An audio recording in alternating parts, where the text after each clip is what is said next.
მოგესალმებით კოლეგებო, დღეს ჩვენ გვაქვს ორი კომიტეტის გაერთიანებული სხდომა. ერთი ეს გახლავთ ევროპასთან ინტეგრაციის კომიტეტი, მეორე რეგიონალური პოლიტიკისა და თვითმმართველობის კომიტეტის სხდომა. თუ გვაქვს კვორუმი რეგიონალური თვითმმართველობის კომიტეტს, გვაქვს, ამიტომ კომიტეტის წევრებს გთხოვთ, რომ დავამტკიცოთ დღის წესრიგი, დღეს ერთი საკითხი გვაქვს განსახილველად და გთხოვთ დავამტკიცოთ დღის წესრიგი. მოგესალმებით, მადლობა ბატონო ირაკლი. ამავე იგივე დღის წესრიგის დასამტკიცებლად გთხოვთ ევროპასთან ინტეგრაციის კომიტეტს კვორუმი გვაქვს და ამიტომ გთხოვთ დღის წესრიგის დამტკიცებას. მადლობა, ეს დღის წესრიგი მოიცავს საქართველოს რეგიონული განვითარების მინისტრის მოადგილის მოხსენებით ამავე სამინისტროს ანგარიშს, განსაკუთრებული აქცენტით, რა თქმა უნდა, ასოცირების ხელშეკრულების შესრულების ვალდებულების შესრულებაზე, თუმცა აღსანიშნავია ისიც, რომ ჩვენი კომიტეტის ფარგლებში პრინციპში არასდროს ქონია ამ თემაზე მოსმენა, ამიტომ მარტო გთხოვთ, რომ რა თქმა უნდა, მარტო თქვა გასული წლით შემოვიფარგლებით და ზოგადადად შეგვიძლია ვისაუბროთ სამინისტროს საქმიანობაზე, გაწეულ ძალისხმევაზე, სხვა სამინისტროს ფორმით იყო მაშინ, ასე რომ შეგვიძლია უფრო შორსაც გადავიდეთ და რაც მნიშვნელოვანია, რაც შეიძლება რომ იყოს საინტერესო ჩვენი საზოგადოებისთვის. მით უმეტეს რომ რეგიონული განვითარება ისეთ საკითხია, რომ ეს არ არის ერთი თემა, ეს ბევრ თემას ფარავს, დაწყებული ტრანსპორტიდან დამთავრებული გარემოს დაცვით, სოფლის განვითარებით და ასე შემდგომ, ასე რომ შეგვიძლია პრინციპში მასშტაბურადაც მოვიდეთ ეს საკითხი. დიახ, ნამდვილად, საინტერესო საკითხია, მნიშვნელოვანი საკითხია, მოგეხსენებათ. თვითმმართველობას თავისი გზა აქვს გამლილი განვითარებისა საქართველოში.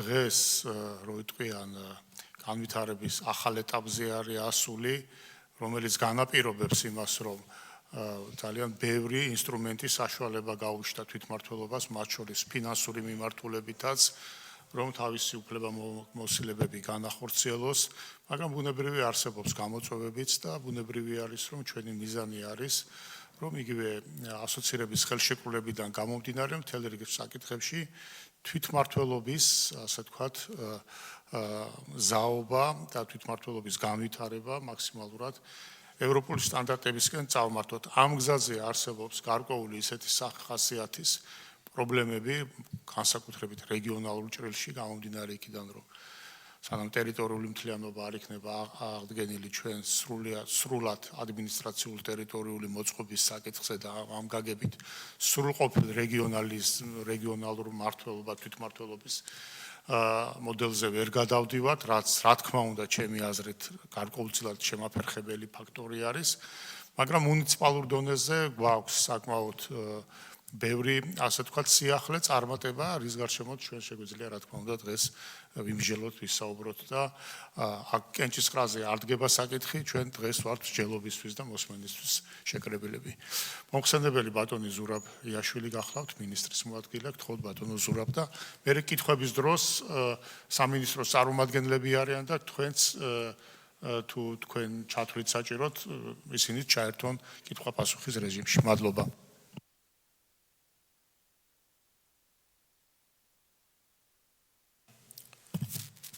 მოგესალმებით, ქალბატონებო და ბატონებო, პატივსემულო დეპუტატებო. დღეს ვისაუბრებ რეგიონული განვითარების სამინისტროს მიერ განხორციელებულ ძირითად აქტივობებთან დაკავშირებით და მე მოხარული ვარ, რომ მომეცა კომიტეტების ფორმატში ამ საკითხებზე საუბრის საშუალება. პირველ რიგში მე მოგახსენებთ შინაარსობრივად თუ რა საკითხებს შეეხება დღევანდელი ჩემი გამოსვლა და შემდეგ უკვე დეტალურად ჩავალ სათითაო საკითხში. პირველი საკითხი, რომელზეც დღეს მექნება საუბარი, გახლავთ ასოცირების შეთანხმების 21 თავი, ასოცირების დღის წესრიგის პუნქტი 7.5 და ევროკავშირის კანონთა კრებულის ვალდებულებები თავი 22. ასევე ინტეგრირებული ტერიტორიული განვითარების პროგრამის საკითხი, მაღალმთიანი დასახლებების განვითარების პოლიტიკა, ევროკავშირის ტერიტორიული ერთეულების სტატისტიკის ნომენკლატურის ნაცის მეთოდოლოგიის საქართველოში დანერგვა, ევროკავშირის ჭკვიანი სპეციალიზაციის Smart Specialization S3 და იმერეთის საპილოტე პროგრამა. ასევე თავისთავად ცხადია საუბარი გვექნება დეცენტრალიზაციასთან დაკავშირებით. რაც შეეხება ჩვენს ვალდებულებებს ასოცირების შეთანხმების ასოცირების დღის წესრიგის და ევროკავშირის კანონთა კრებულის კუთხით. პირველ რიგში მოგახსენებთ ვალდებულებების შესახებ ასოცირების შეთანხმების 21 თავთან დაკავშირებით. მრავალდონიანი მმართველობის გაძლიერება, ცენტრალურ და ადგილობრივ დონეებს შორის კოორდინაცია, ვერტიკალური და ჰორიზონტალური თანამშრომლობის მექანიზმების გაუმჯობესება, პარტნიორობის პრინციპის გამოყენება ყველა ჩართულ მხარეს შორის, თანადაფინანსების პრინციპის დანერგვა და გაძლიერება რეგიონული პროგრამების განხორციელებაში. რაც შეეხება ასოცირების დღის წესრიგს და ევროკავშირის კანონთა კრებულს, რეგიონული პოლიტიკა და სტრუქტურული ინსტრუმენტების კოორდინაციასთან დაკავშირებული ვალდებულებები და რეკომენდაციები. ქვეყნის მასშტაბით თბილისისა და ბათუმის გარდა გაფართოვდეს 2020-2022 წლების საპილოტო რეგიონების ინტეგრირებული განვითარების პროგრამის არეალი, ახალი სახელმწიფო პროგრამის ფარგლებში, ჭკვიანი სპეციალიზაციის პლატფორმის დანერგვის მიმართულებით შემდგომი ნაბიჯების გადადგმა, ევროკავშირის ტერიტორიული ერთეულების სტატისტიკის ნომენკლატურის, ნაცის მეთოდოლოგიის საქართველოში ეტაპობრივი დანერგვა, გაუმჯობესდეს პროექტების კონკურენტული შერჩევის მექანიზმები, საკანონმდებლო ბაზის შემდგომი დაახლოება ევროკავშირის კანონთა კრებულთან, ადმინისტრაციული შესაძლებლობების გაძლიერება ევროკავშირის ფონდების პროგრამირების, ათვისების მონიტორინგისა და შეფასების მიმართულებით, რეგიონული განვითარებისა და ტერიტორიული უთანაბრობების შემცირების პრიორიტეტად შენარჩუნება, ეფექტიანი კოორდინაცია, უზრუნველყოფა მმართველობის ყველა დონეს შორის, ეფექტიანი კოორდინაციის უზრუნველყოფა მმართველობის ყველა დონეს შორის, მათ შორის სექტორული სტრატეგიული დაგეგმვის დოკუმენტების მომზადებისა და განხორციელების პროცესში. ახლა გადავიდეთ უშუალოდ ასოცირების შეთანხმების 21 თავის ვალდებულებების შესრულების საკითხზე. აღნიშნული ვალდებულებების შესასრულებლად საქართველოს მთავრობის მიერ შემუშავდა და დამტკიცებულ იქნა 2020-2022 წლების საპილოტო რეგიონების ინტეგრირებული განვითარების პროგრამა, ეგრეთ წოდებული PRDP. პროგრამა განხორციელდა დეცენტრალიზებული, ქვემოდან ზემოთ მიდგომისა და ინტეგრირებული ტერიტორიული განვითარების პრინციპების გამოყენებით. კერძოდ საპილოტო რეგიონების სამხარეო საკონსულტაციო საბჭოებმა ორ ეტაპად შეარჩიეს საპილოტო რეგიონების შესაბამისი მუნიციპალიტეტების მიერ წარდგენილი პროექტები, წინასწარი განსაზღვრული წესის შესაბამისად. პროექტის შერჩევამდე მათ გაიარეს ადმინისტრაციული და ტექნიკური შეფასების ეტაპები, რომელსაც ახორციელებდა შესაბამისი საპილოტო რეგიონის სამხარეო ადმინისტრაციასთან არსებული სამუშაო ჯგუფი, რომელიც შედგებოდა სამხარეო ადმინისტრაციის, არასამთავრობო და აკადემიური ორგანიზაციების წარმომადგენლებისგან. გარდა ამისა, პროექტები გადიოდნენ შესაბამის შემოწმებას და საპილოტო რეგიონების განვითარების სამთავრობო კომისიის მიერ საქართველოს მთავრობისთვის დასაფინანსებლად წარდგენამდე. აღნიშნული უზრუნველყოფდა როგორც მრავალდონიანი მმართველობის პრინციპების დანერგვას და ცენტრალურ და ადგილობრივ საჯარო ინსტიტუტებს შორის ვერტიკალურ და ჰორიზონტალურ ურთიერთობას, აგრეთვე პარტნიორების კონსოლიდაციას. გარდა ამისა, პროგრამა ითვალისწინებდა პროგრამებისა და პროექტების განხორციელებაში ჩართული სუბიექტების მხრიდან შესაბამის თანადაფინანსებას. პროგრამის ფარგლებში პროექტების დაფინანსება დასრულდა 2022 წელს. ქვეყნის წევრობის ვალდებულებების შესრულებასთან დაკავშირებით მომზადებულ მეორე ანალიტიკურ ანგარიში ევროკომისიამ 22 თავის რეგიონული პოლიტიკა და სტრუქტურული ინსტრუმენტების კოორდინაციის ფარგლებში აღნიშნა, რომ საქართველოს იმყოფება ადრეულ ეტაპსა და მომზადების გარკვეულ დონეს შორის. ანგარიში აღნიშნულია, რომ პროგრესი დაფიქსირდა რამდენიმე მნიშვნელოვან მიმართულებაზე. მიღებული იქნა შუალედური ნაცჰარმონიზაციის გეგმა, რომელიც მიზნად ისახავს საქართველოს სტატისტიკური სისტემების ევროკავშირის მოთხოვნებთან დაახლოებას. აღნიშნული წარმოადგენს მნიშვნელოვან წინაპირობას რეგიონული პოლიტიკის ეფექტიანი დაგეგმვისა და მონიტორინგისთვის. ქვეყანას უკვე გააჩნია რიგი სტრატეგიული დოკუმენტები და პროგრამები, რომლებიც მიმართულია ევროკავშირის კოჰეზიის პოლიტიკის პრინციპებთან დაახლოებაზე. მათ შორის აღსანიშნავია 2020-2022 წლების საპილოტო ინტეგრირებული რეგიონული განვითარების პროგრამა PRDP და 2019-2023 წლების მაღალმთიანი დასახლებების განვითარების სტრატეგია. PRDP-ის პირველი ფაზა განხორციელდა მრავალდონიანი მმართველობისა და პარტნიორობის პრინციპების დაცვით. დაიწყო ჭკვიანი სპეციალიზაციის მიდგომის პილოტირება იმერეთის რეგიონში, ევროკომისიის ერთობლივი კვლევითი ცენტრის მხარდაჭერით. ეს იყო ზოგადი მიმოხილვა, რომელიც მინდოდა რომ თავიდან დამეწყო უფრო დეტალურად დაუბრუნდებით ზემოთ ჩამოთვლის საკითხებს. ახლა დავიწყებთ ინტეგრირებული ტერიტორიული განვითარების პროგრამასთან დაკავშირებით. 2020-2022 წლებში საპილოტო რეგიონების ინტეგრირებული განვითარების პროგრამის წარმატებით განხორციელების შემდეგ, რომელიც აგრეთვე ხაზგასმული იყო ევროკავშირის რეკომენდაციებში 2023 წელს, დაიწყო აქტიური სამუშაო შემდგომი სტრატეგიული ინტეგრირებული ტერიტორიული განვითარების პროგრამის მოსამზადებლად, ეგრეთ წოდებული ITDP. შემუშავებული პროგრამა, რომელიც შესაძლოა განხორციელდეს შესაბამისი ფინანსური რესურსების მოძიების შემთხვევაში, მოიცავს რეგიონული პოლიტიკის გრძელვადიან სტრატეგიულ ხედვას და ევროკავშირის კოჰეზიის პოლიტიკის შესაბამის პრიორიტეტულ სფეროებს. პირველი, ინტეგრირებული ურბანული განვითარება, მეორე, ენერგეტიკული გარდამავალი ინიციატივები გარემოს დაცვისა და კლიმატის ცვლილების შედეგების შემცირების მიზნით. ასევე გახლავთ მცირე და საშუალო საწარმოების კონკურენტუნარიანობა და ინოვაციები. ადგილობრივი ინფრასტრუქტურის განვითარება, რომელიც ემსახურება მაცხოვრებლებს და ზრდის საინვესტიციო შესაძლებლობებს. და მეხუთე, ადამიანური კაპიტალი, სოციალური ინფრასტრუქტურა და ადგილობრივი საზოგადოებრივი აუცილებელი ხარისხიანი სერვისები. საკანონმდებლო ბაზის დაახლოებას რაც შეეხება ევროკავშირის კანონთა კრებულის 22 თავთან დაახლოების მიზნით, ასევე დამუშავების პროცესშია საკანონმდებლო ჩარჩოს პროექტი, რომლითაც განისაზღვრება საქართველოში დაბალანსებული რეგიონული განვითარების ერთიანი სახელმწიფო პოლიტიკის მიზნები, ამოცანები და პრინციპები, ასევე მისი სამართლებრივი საფუძვლები, ინსტრუმენტები და ინსტიტუციური მექანიზმები, დაგეგმვისა და პროგრამირების დოკუმენტები და პასუხისმგებელი ორგანოები. მომდევნო საკითხი, რომელზეც სურს საუბარი, გახლავთ მაღალმთიანი დასახლებების განვითარების პოლიტიკა და შესაბამისი სტრატეგია. საქართველოს მთავრობამ 2024-30 წლების მაღალმთიანი დასახლების განვითარების სტრატეგია დაამტკიცა და ასევე 2024-26 წლების სამოქმედო გეგმაც იყო თავისთავად შესული იქ.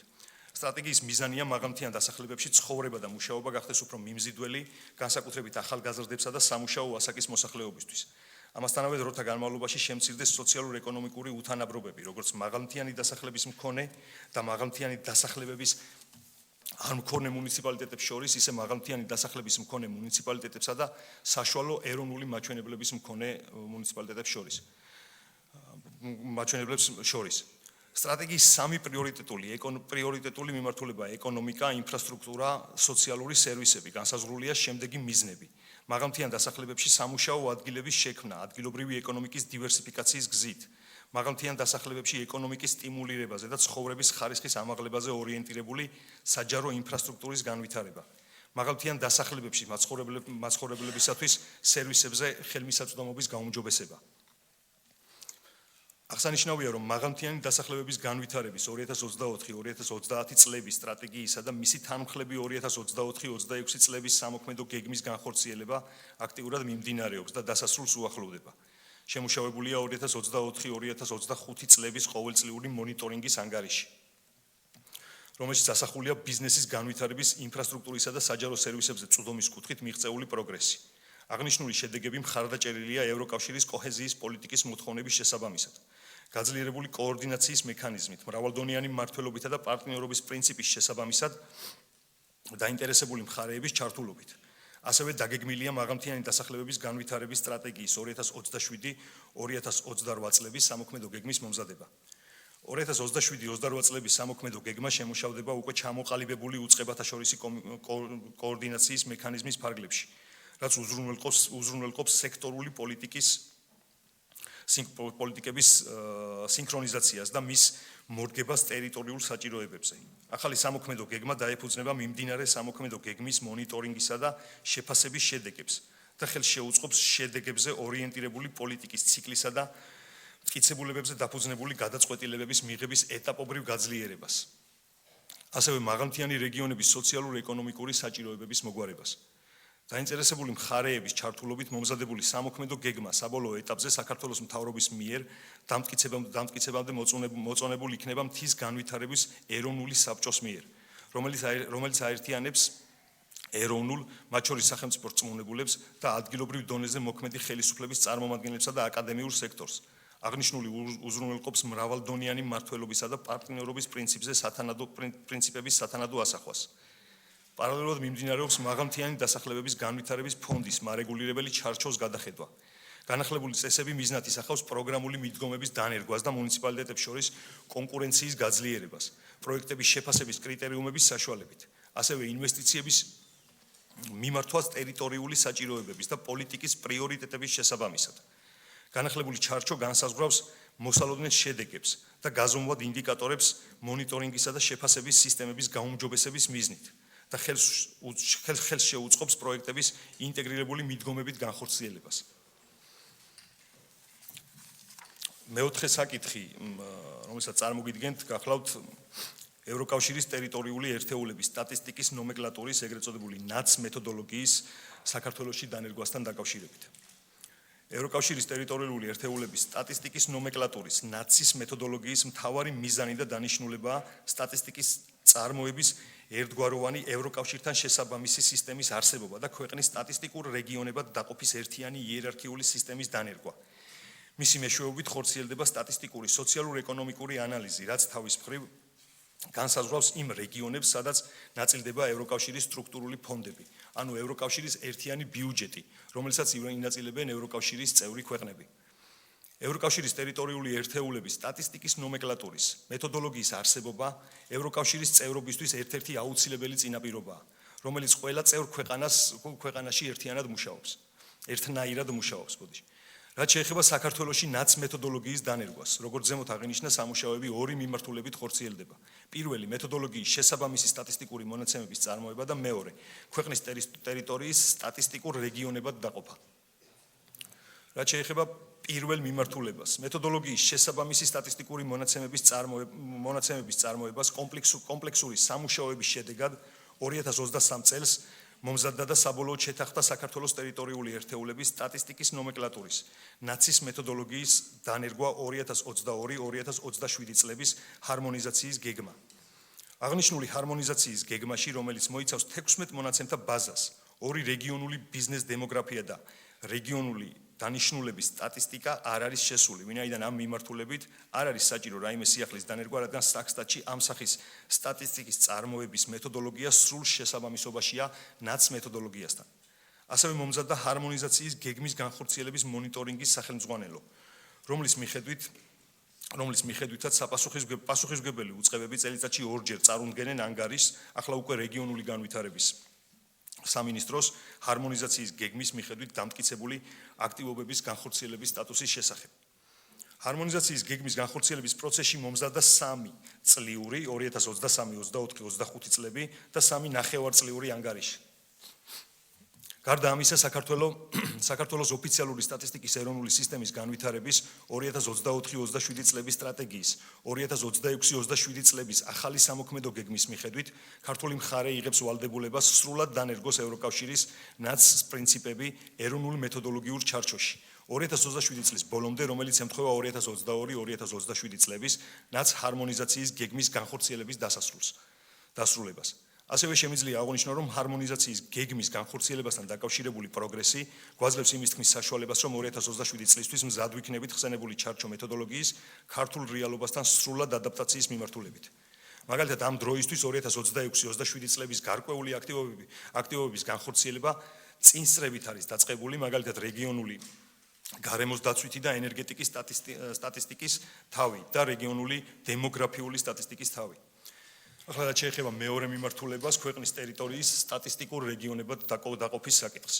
ნაც კლასიფიკაციით ევროკავშირის წევრი სახელმწიფოები დაყოფილია სტატისტიკურ ტერიტორიულ ერთეულებად, ეგრეთ წოდებულ რეგიონებად. შემდეგი პრინციპების მიხედვით, თითოეული წევრი ქვეყანა დაყოფილია ნაც ერთ რეგიონად, რომელიც თავის მხრივ დაყოფილია ნაც 2 და შემდგომ უკვე ნაც 3 რეგიონებად. თითოეულ რეგიონს მინიჭებული აქვს საკუთარი კოდი და სახელწოდება. ნაც 1 წარმოადგენს მსხვილ სოციალურ-ეკონომიკურ ერთეულს, ნაც 2 წარმოადგენს შედარებით მცირე სოციალურ-ეკონომიკურ ერთეულს, სადაც ხორციელდება რეგიონული პოლიტიკა და შესაბამისად ნაწილდება ევროკავშირის სტრუქტურული ფონდებიდან გამოყოფილი თანხები. ნაც 3 პატარა რეგიონები კონკრეტული პროგრამების განსახორციელებლად გახლავთ. უნდა ითქვას, რომ ნაც დონეები განსაზღვრავს მოსახლეობის ზღვრული მაჩვენებლები. მაგალითისთვის, საქართველოს როგორც ერთიანი სახელმწიფო აღებულია ნაც 1 დონეზე გამომდინარე იქიდან, რომ ნაც 1 დონისთვის საჭიროა იყოს მინიმუმ 3 მილიონი მოქალაქე, მოსახლე მაქსიმუმ 7 მილიონი მოსახლე. აქვე ქვემოთაც შევეხები, მაგრამ ახლაც ვიტყვი ბარემ, რომ მაგალითისთვის გერმანია 17 ნაც 1 ერთეულად არის დაყოფილი. ნაც 2 ამ შემთხვევაში 800.000-დან 3 მილიონამდე მოსახლეს საჭიროებს, ხოლო ნაც 3 150.000-დან 800.000-მდე. საქართველოსთან დაკავშირებით უნდა აღინიშნოს, რომ რეგიონული განვითარებისა და ინფრასტრუქტურის სამინისტროს კოორდინაციით ნაც მეთოდოლოგიის მიხედვით ქვეყნის ტერიტორიის სტატისტიკურ რეგიონებად დაყოფის თვალსაზრისით 2020-2021 წლებში ჩატარდა სპეციალური კვლევა და მომზადდა შესაბამისი ანგარიში. ამ ანგარიშის მომზადებაში ჩართული იყო სამუშაო ჯგუფი, რომელიც შედგებოდა რეგიონული განვითარებისა და ინფრასტრუქტურის სამინისტროს წარმომადგენლებისგან, საქსტატის დამოუკიდებელი ექსპერტებისა და ევროსტატის სპეციალური წარმომადგენლებისგან. კვლევის პროცესში შესწავლილი იქნა რამოდენიმე ევროპული ქვეყნის, მათ შორის ხორვატიისა და პორტუგალიის მაგალითები, რის შედეგადაც შემუშავდა საქართველოს სტატისტიკურ რეგიონებად დაყოფის რამოდენიმე შესაძლო სცენარი. მათ შორის ამ ეტაპზე ერთ-ერთი სცენარი, რომელიც ყველაზე მეტად შეესაბამება საქართველოს, შემდეგნაირად გამოიყურება. მთლიანად საქართველოს ნაცერთი დონის სტატისტიკურ რეგიონს ემთხვევა, როგორც ზემოთ მოგახსენეთ, მოსახლეობის რიცხოვნობიდან გამომდინარე და შესაბამისად მხოლოდ ერთი ნაცერთი დონის სტატისტიკური რეგიონი გვაქვს. თითქმის ანალოგიური მდგომარეობა ბალტიის პირეთის ქვეყნებში, ასევე სლოვენიაში, ხორვატიაში, მაგალითად გერმანია, როგორც აღნიშნეთ, 17 ნაც ერთი დონისგან შედგება, რეგიონებად არის დაყოფილი მოსახლეობის სიდიდიდან გამომდინარე. რაც შეეხება ნაც ორ დონეს, ჩვენ მოვიაზრებთ 5 სტატისტიკურ რეგიონს. აღმოსავლეთ საქართველო, რომელიც 2.240.000 მოსახლეს მოიცავს, არის აღებული ერთ მთლიან სტატისტიკურ რეგიონად.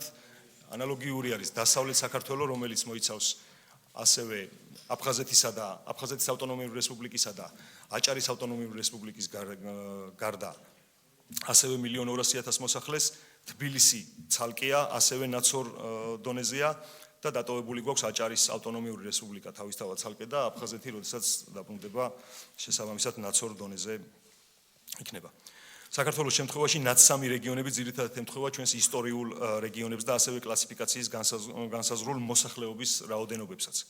დასკვნისთვის შეგვიძლია ვთქვათ, რომ 2027 წლისთვის საქართველოს სრულად იქნება მზად აღნიშნული მეთოდოლოგიის ეროვნულ ჩარჩოსთან ადაპტაციის მიმართულებით.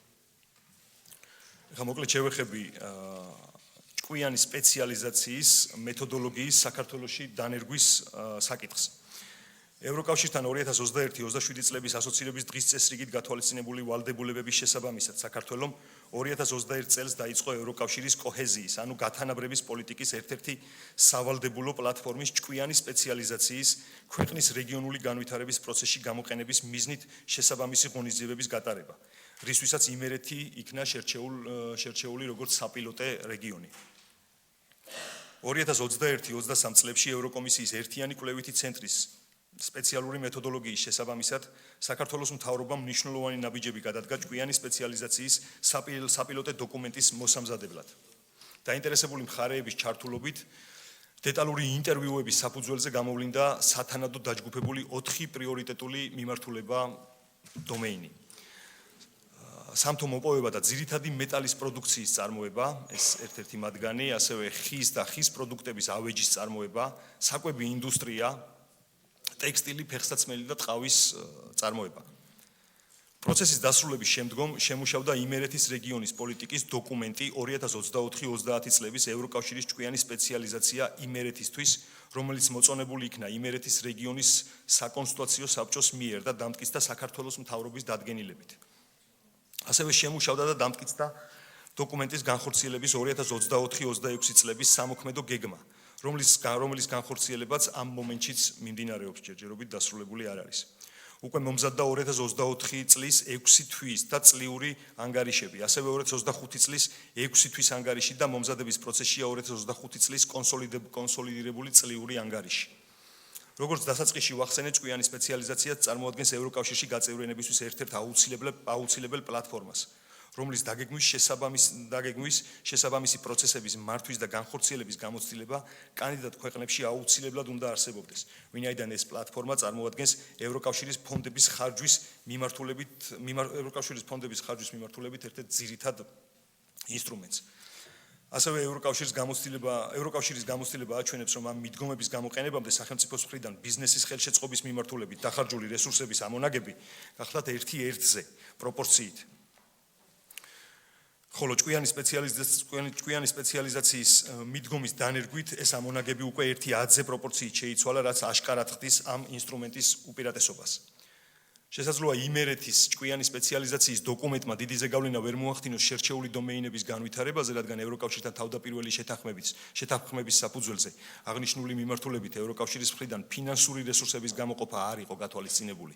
თუმცა აქვე დავამატებ, რომ ამ საპილოტე დოკუმენტების მომზადება თავიდანვე ჩაფიქრებული იყო როგორც გამოცდილების ცოდნის გაზიარებასთან დაკავშირებული აქტივობა, რაც თავის მხრივ უთუოდ წინ გადადგმული ნაბიჯია ევროინტეგრაციის კუთხით.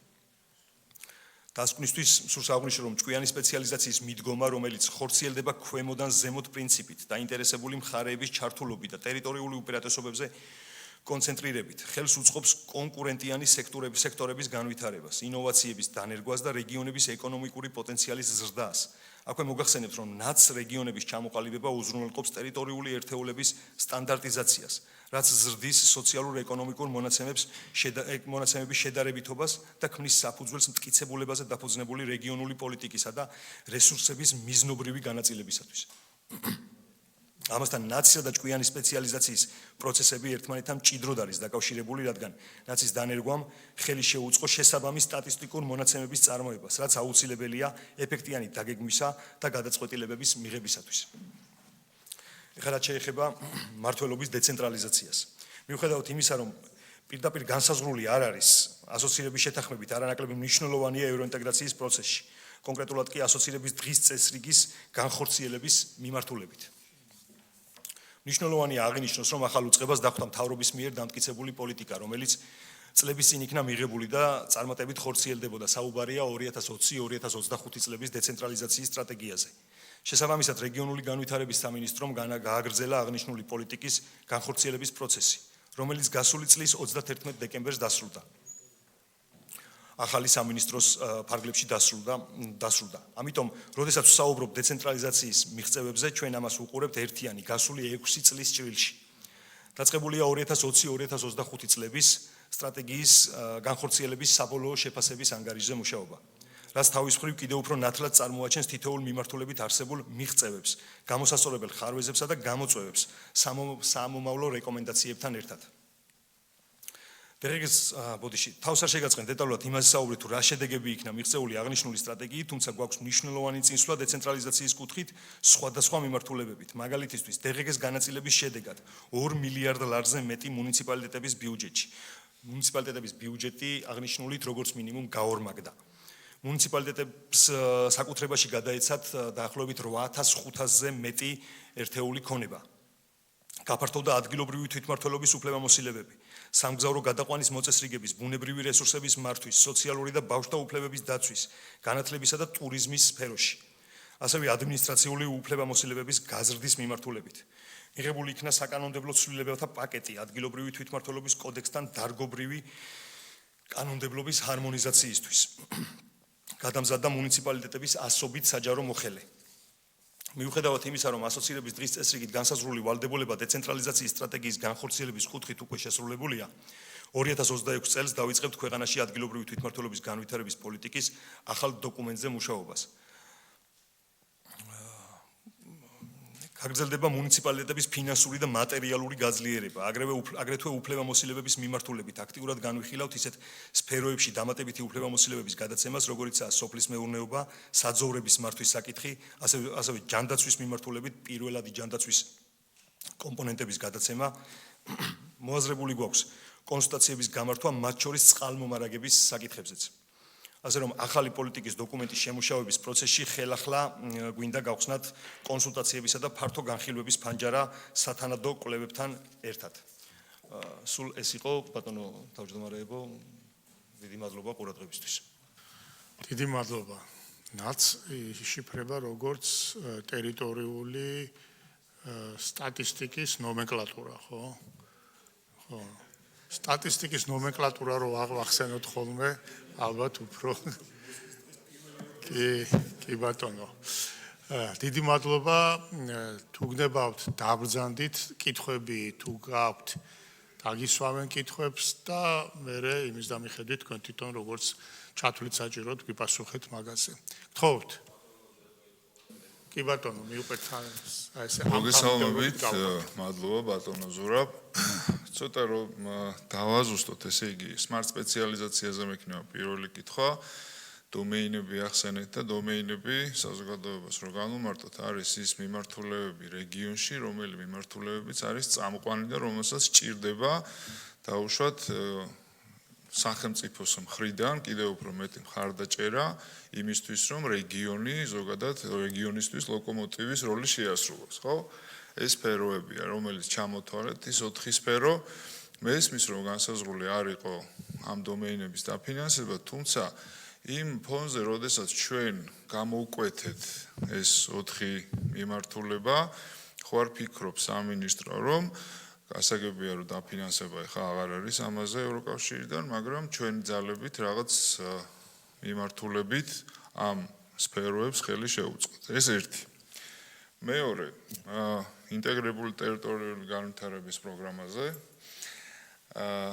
ესე იგი, პირველი კითხვა რაც მაქვს, შესაბამისი დაფინანსება ახსენეთ მომავალში, თუ იქნება.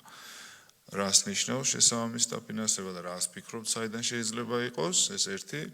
მეორე, ახსენეთ, რომ იმ 4 საპილოტო რეგიონის გარდა მთლიანად საქართველოში უნდა განხორციელებულიყო და ამის პრეზენტაციების ჩატარდა მე მახსოვს 2 წლის წინ სხვადასხვა რეგიონებში და რას გეგმავთ ამ მიმართულებით, როდის ფიქრობთ რომ ეს განახორციელოთ, ასევე მაქვს კითხვა მთის ფონდზე, სადაც თქვენ ამბობთ რომ იქ კონკურენციას შექმნით და რაღაც კოემებს რა ქვია რეალურად სისტემას დანერგავთ, რომელიც პრიორიტეტული პროექტების გამოვლენას შეუწყობს ხელს.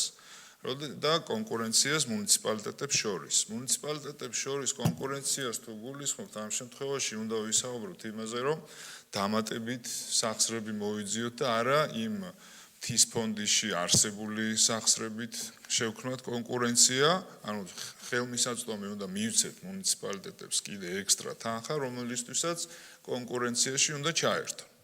აი, ეს აიდან დაფინანსდება და რაც შეეხება დეცენტრალიზაციას, ბოლო კითხვა ეს მაქვს, რომ თქვენ მიუთითეთ, რომ აქტიურად განვიხილავთ ისეთ სფეროებში დამატებითი უფლებამოსილების გადაცემას, როგორიცაა სოფლის მეურნეობა, საძოვრების მართვის საკითხები, სხვადასხვა და მათ შორის წყალმომარაგების საკითხები.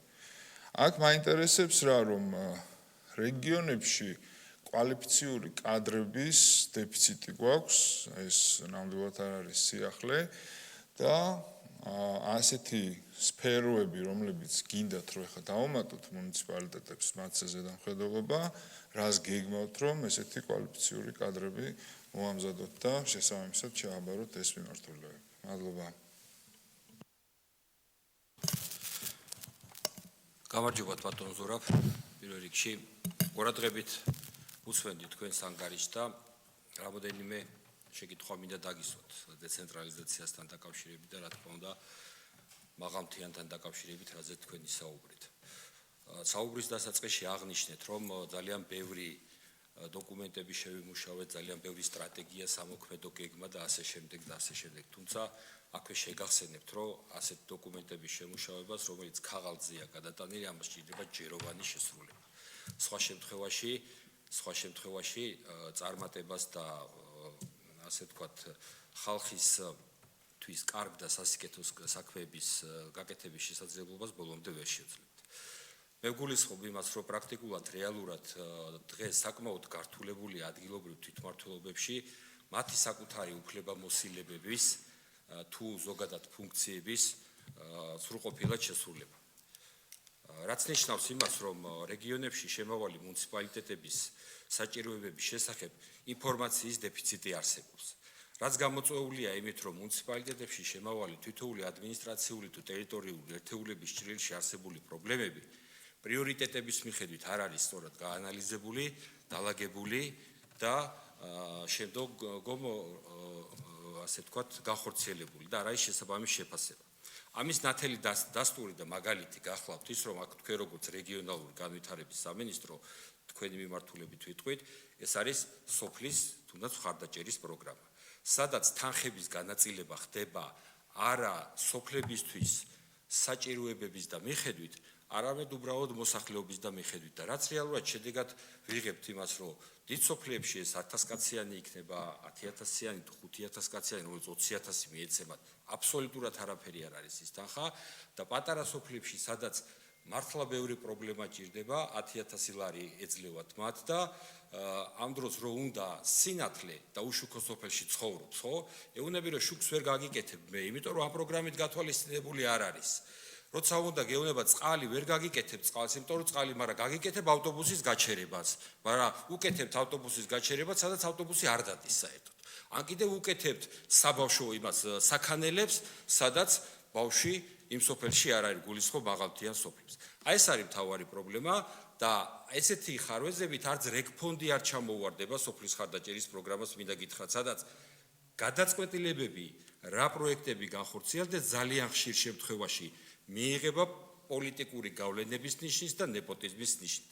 ამის კიდევ ერთ ნათელ მაგალითს გეტყვით, რომელიც არც წყაროზე მოსმენილია და არც კიდე რაღაც ჭორით გაგონილი, პირდაპირ გეტყვით, რომელიც ნათელია, ზუსტად რამოდენიმე წლის წინ იყო, აგერ მაჟორიტარი დეპუტატი ვიყავი მე მცხეთა-მთიანეთის და დუშეთის მუნიციპალიტეტში საკრებულოზე გაიტანეს დოკუმენტი, რომელიც უნდა მოწონებულიყო ინფრასტრუქტურული სამუშაოები და პირდაპირ გზას დაარქვეს გიორგი ამილახვარის სახელობის გზა, რომელიც უნდა გაკეთებულიყო 300,000 ლარად და ეგ პატუცემული ჩვენთან დეპუტატი და მერე განათლების მინისტრი იყო. ანუ ესაც კი ვერ დამალეს, ხომ ხედავთ აი რა ხდება და ესეთი შემთხვევები არის ძალიან ხშირი. გადაწყვეტილებების მიღების დროს. ამას თქვენ იმიტომ გეუნებით, რომ წეღან როდესაც თქვენ საუბრობთ ამ საკითხებზე რა, რომ ყველაფერი კარგად არის და ყველაფერი გაქვთ შესრულებული, არა გაქვთ შესრულებული. ძალიან ბევრი ხარვეზებია და პრობლემებია. მეორე საკითხი, მეორე შეკითხვა და ამ კუთხით რას აპირებთ და რა პოზიცია გაქვთ თქვენ. მეორე შეკითხვა ასევე დეცენტრალიზაციას ეხება. და ზოგადად ეს დეცენტრალიზაციის ხელშეწყობის და განვითარების მიზნით თუ გიფიქრიათ თქვენ და ეს ევროკავშირის მოთხოვნაც არის, რომ სახელმწიფო უწყებებიდან და სხვადასხვა ინსტიტუციებიდან ეტაპობრივად მაინც დაიწყოთ სხვადასხვა ფუნქციების ზოგი დელეგირებული კუთხით, ზოგი საკუთარი უფლებამოსილების ნაწილში გადაცემა. იმიტომ რომ მთელი ამ ხნის განმავლობაში ეს არაფერი არ მომხდარა და რეალურად რო ავიღოთ, ხო თვითმმართველობები უკვე იქცნენ, გადაქცეული არიან მომხმარებლებად და ცენტრიდან მიღებული რეგფონდის და სოფლის ხარდაჭერის პროგრამის თუ სხვა თანხების ამთვისებლებად. სხვა ფუნქცია მაგათ არ აქვს. ნებისმიერი მუნიციპალიტეტის მერი რომ მოიყვანო დასვა, მე არ გეუბნებით ეხლა ახალმდელ არჩეულზე, რომელიც პირველ ასე ვთქვათ რამოდენიმე თვე არის არჩეული. თუ დასვა და უთხრა, აბა შენი მუნიციპალიტეტის მიხედვით მესაუბრე გარემოს პრობლემებზე, აგრარულ პრობლემებზე, ბუნებრივ რესურსებზე, ენერგეტიკულ საკითხებზე, როგორ ხედავ შენ რაიონის განვითარებას, ვერ გეტყვის. ერთადერთი რაშიც ყველაზე მაგრები არიან, ტენდერი როგორ უნდა ჩატარდეს, რა საკვალიფიკაციო მოთხოვნები ჩაიდოს და ასე რატო? იმიტომ რომ ერთადერთი ფუნქცია ეს ქონდათ. და აი ამ ხნის განმავლობაში არ დადგა დღის წესრიგში, რომ დელეგირებულად თუ საკუთარ უფლებამოსილების ფარგლებში გადაცემული იყო სხვადასხვა ასე ვთქვათ პასუხისმგებლობები ნელ-ნელა. მაგალითად, გულისხმობ საძოვრების კუთხით სასოფლო-სამეურნეო დანიშნულების მიმართულებას, გულისხმობ ასევე ბუნებრივ რესურსებს და ასე შემდეგ და ასე შემდეგ. წყალმომარაგება ახსენეთ წეღან თქვენ. თუნდაც წყალმომარაგებით, წყალმომარაგება მესმის რომ ინფრასტრუქტურის სამინისტროსია, მაგრამ როდესაც გამართავს ინფრასტრუქტურის სამინისტრო ამა თუ იმ ქალაქის თუ მუნიციპალიტეტის ცენტრის წყალმომარაგებას, უნდა ადგეს და გადასცეს უკვე მუნიციპალიტეტს. და ამის ნათელი დასტური, მაგალითად, ყაზბეგის მუნიციპალიტეტი გახლავთ, სადაც ვერ მოხდა შეთანხმება იმასთან დაკავშირებით, რომ აი უკვე 3 წლის წინ უნდა დამთავრებულიყო წყალი და კვლავ დაუმთავრებელია რა. და მაგას ითხოვს ის მოსახლეობაც რომ გავაკეთოთ, გადმოგვეცით ჩვენ მივხედავთ, მაგის შესაძლებლობები ჩვენ გვაქვს. ამიტომ ამ კუთხითაც გვაინტერესებს თქვენი პოზიცია, რას ფიქრობთ მომავალში, რა გეგმები გაქვთ, იმიტომ რომ ეს ვალდებულებები შესრულებული არ აქვს საქართველოს ქვეყანას ამ შემთხვევაში. იგივე პრობლემა არის მუნიციპალიტეტებში, მე არ მეხებას პრობლემა. რაც ყველაზე სამწუხაროა. ანუ MGF-ი იქნება, ნებისმიერი სამინისტრო იქნება, რაღაცა პროექტს როცა ახორციელებს მუნიციპალიტეტში, ხო? ის ხარვეზით დამთავრდება თუ დაგვიანებით დამთავრდება, მუნიციპალიტეტმა აი ეგ ჩემი პრობლემა არ არის, რაც ძალიან არასწორია რა. პრობლემაც არის და ჩართულიც უნდა იყოს თვითმმართველობა ამ საკითხებში და ამიტომ ეს ერთ-ერთი მნიშვნელოვანი საკითხია, თუმცა კარგად თუ დასრულდა პროექტი, წარმატება, მე ყველა ცდილობს ამ პროექტის მიწერებას და თავის ასე ვთქვათ დამსახურებას ჩათვლას. მესამე საკითხი მინდა ამ ფინანსურ დამოუკიდებლობასთან დაკავშირებით დაგისვათ და რეალურად ეხლა შეიძლება ითქვას, რომ ფინანსური რესურსების ნაკლებობა დღესდღეობით ერთ-ერთი მნიშვნელოვანი პრობლემა არის ამ დეცენტრალიზაციის პროცესის წარმატებულად განხორციელებაში.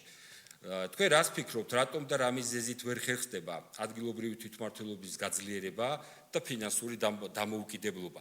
რაც დღესდღეობით ადგილობრივი ბიუჯეტები ვინც არ გინდა, როგორც არ გუნდა აიხსნას, ეს კვლევებშიც არის დაწერილი, რომ მიბმული არის ძირითადი ნაწილი მთლიანად ცენტრალურ ბიუჯეტზე და ეს არა მარტო ევროპელი კოლეგების და პარტნიორების, არამედ თვითონ მთავრობის სტრატეგიაშიც ჩაწერილია, რომ ფინანსური დეცენტრალიზაცია საქართველოში არის ძალიან სუსტი. და ანუ ამ კუთხით გვაინტერესებს თქვენი პოზიცია, თქვენი უწყების. ამას იმიტომ გისვავთ თქვენ ამ კითხვებს, რომ ამ ესეთ შეკითხვებს, ესეთ კრიტიკულ შეკითხვებს, ხო ინფრასტრუქტურის სამინისტროს უსმევდით, როდესაც ერთი უწყება იყავით და დღეს უკვე ცალკე ხართ თქვენ და რეგიონებზე პასუხისმგებელი უწყება ხართ თქვენ უკვე ერთი წელიწადია ამ სამინისტროს წარმოადგენს.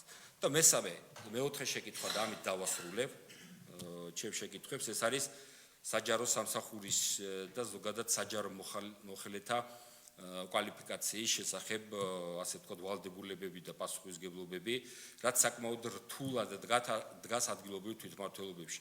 თუმცა ისიც უნდა აღვნიშნო მე, რომ ეს პროცესი, როდესაც დაიწყო ამ პასუხისმგებლობების აღება, ხო, საკმაოდ წარმატებული იყო, 2015 წელი იყო თუ არ ვცდები, ახალი კანონი საჯარო მოხელეთა შესახებ, ასე ვთქვათ, შეიქმნა, სადაც რეალურად მოხელეთა წახალისება, პრემიერების სისტემა, დაწინაურების სისტემა და ასე შემდეგ ეს ყველაფერი იყო გაწერილი, მაგრამ მე მოხდა ის, რომ ამ ყველაფრის რეალურად უგულებელყოფა მოხდა დაახლოებით 22 წლიდან, 23 წლიდან, გაიბერა უზომოდ შტატები ადგილობრივ თვითმმართველობებში, ყველანაირ მაჩვენებელს და რესურსს გადააჭარბა ხელშეკრულებით აყვანილ